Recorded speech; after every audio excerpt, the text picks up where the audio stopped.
Hello, my dear pharmacist. In this video, we will see the two concept of pharmacology, orphan drug and essential drugs. तर orphan drugs याच्यावरती खूप महत्त्वाचं म्हणजे खूप वेळा question विचारलेला आहे. जे पण 2023ला क्वेश्चन विचारलेला आहे ऑर्फन ड्रग्सवरती. तर ऑर्फन ड्रग्स म्हणजे काय? तर असे ड्रग्स असतात जे की प्रिव्हेंट करतात किंवा ट्रीटमेंटसाठी यूज केले जातात फॉर द रेअर डिसीज. खूप रेअर डिसीज काही असतात तर त्याच्यासाठी आपण काय करू शकतो? ऑर्फन ड्रग्स यूज करतो. ह्याच्यामध्ये 2000 पॉप्युलेशनच्या मागे एखाद्या पर्सनला तो डिसीज झालेला असतो.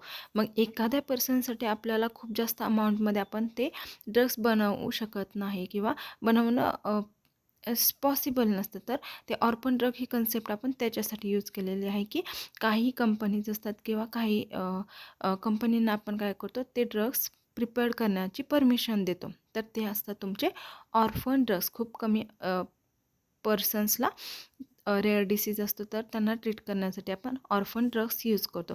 तर ऑर्फन ड्रग्ससाठी ट्रिक आहे SRDDLLG का फॅन है. तर कोणकोणते ऑर्फन ड्रग्स आहेत त्याच्यावरती क्वेश्चन विचारला होता.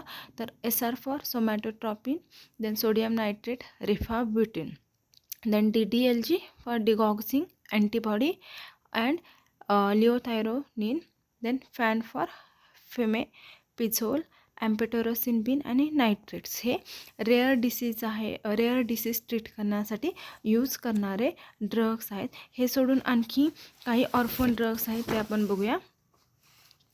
तर azacitidine, then bevacizumab, then bortezomib, busulfan, carboprost, clofazimine, eltrombopag, fomivirsen, then icatibant, iloprost, nilotinib, paromomycin, rifaximin, rituximab, sodium stibogluconate, sodium thiosulfate and thiotepa. हे सगळे काय आहेत? ऑर्फन ड्रग्स आहेत. ऑर्फन ड्रग्सला लाईफ सेविंग ड्रग्स पण म्हटलं जातं. आणि ऑर्फन ड्रग्ससाठी अमेंडमेंट कधी झालेली आहे? USAची 1983. ओके, तर ही खूप महत्त्वाची कन्सेप्ट आहे. थँक्यू.